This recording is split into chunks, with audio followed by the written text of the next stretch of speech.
va être trahi. Il connaît les conséquences de cette trahison. Mais le texte dit qu'après le repas et le chant des psaumes, Jésus et ses disciples partent au mont des Oliviers. Autant dire qu'ils se jettent dans la gueule du loup.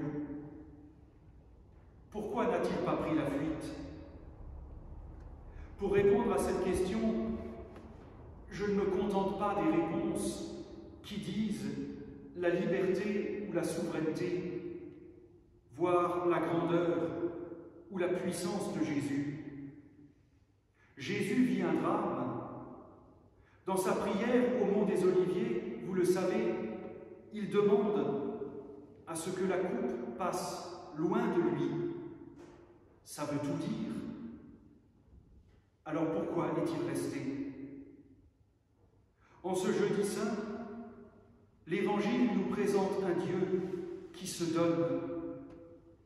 Nous avons entendu le récit d'institution de la Sainte Seine combiné à la trahison de Judas. La première Église a vu dans cette mort du Christ un sacrifice. Le Christ se sacrifie lui-même pour le salut humain, sacrifice matérialisé par la Sainte Seine. Je dois avouer que cette interprétation, même si elle ne manque pas de justesse, ne me satisfait pas pleinement. Elle a quelque chose de déconnecté, comme s'il suffisait que dans sa grande bonté et son infinie mansuétude, Jésus-Christ se laisse crucifier pour effacer l'ardoise d'Adam. Dieu agit ici de son côté, l'humain du sien. La croix fait le lien entre les deux, mais elle demande une adhésion qui confine au dolorisme. La croix et le fait d'un Dieu peut être bon, mais d'une bonté condescendante qui daigne quelque peu s'intéresser à nous, à condition de sacrifier nos vies en imitation de Jésus-Christ et de vivre en ermite, déconnecté de la réalité. Cette interprétation sacrificielle, au fond, n'a pas besoin de foi. Dieu serait-il le Dieu des ermites? Lorsque nous lisons l'Évangile, nous constatons qu'il en va tout autrement.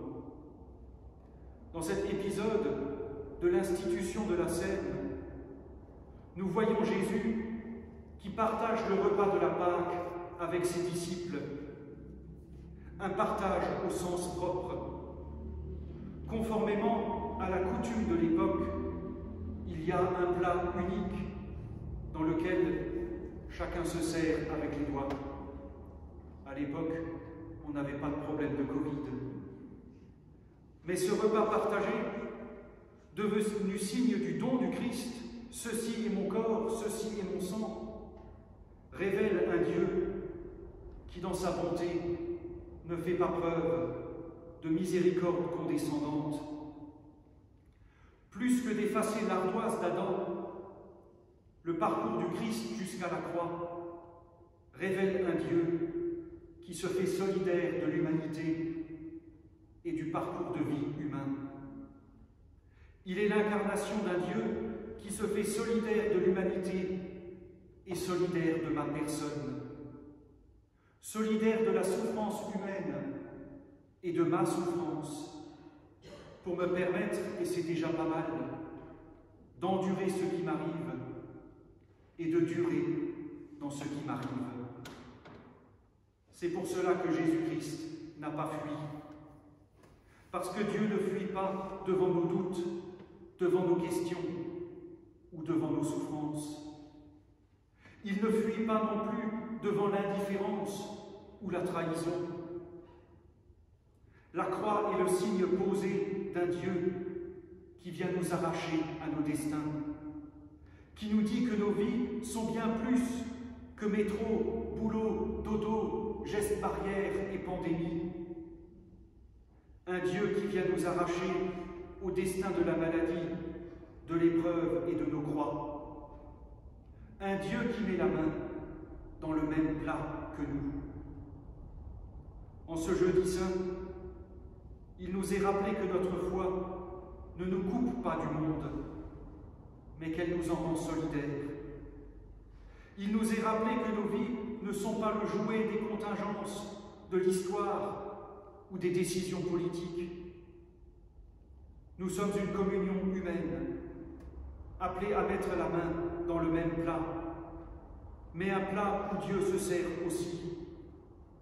Dieu qui vient se mettre à la tête de tout ce que nous pouvons penser ou croire, pour nous rappeler qu'en matière de foi, personne n'aura jamais le dernier mot, et que chacun est appelé à s'examiner pour ne pas trahir le Christ et son évangile en voulant se faire Dieu à la place de Dieu. Comme l'être humain a besoin de manger pour vivre, notre mission de disciple, notre mission de ce qui est en train de devenir l'Église, est aussi de mettre les pieds dans le plat, passez-moi l'expression, et de dire que le Dieu de notre foi n'est pas un Dieu qui attend un culte, mais un Dieu qui se rend disponible pour nous, et chacun d'entre nous, pour nous unir dans une communion de sœurs et de frères. En ce jeudi saint, le Christ fonde l'Église. À travers le geste de la Sainte Seine, il nous dit « Je ne vous laisse pas seul. Perpétuez mon message. Je vous laisse un geste qui, d'âge en âge et de génération en génération, dit que Dieu ne veut pas être nourri, mais qu'il veut nous nourrir. Un geste qui dit que Dieu s'allie à chacune de nos vies et qui dit que Dieu est toujours à l'œuvre pour nous libérer de nos Égyptes et de nos tombeaux personnels.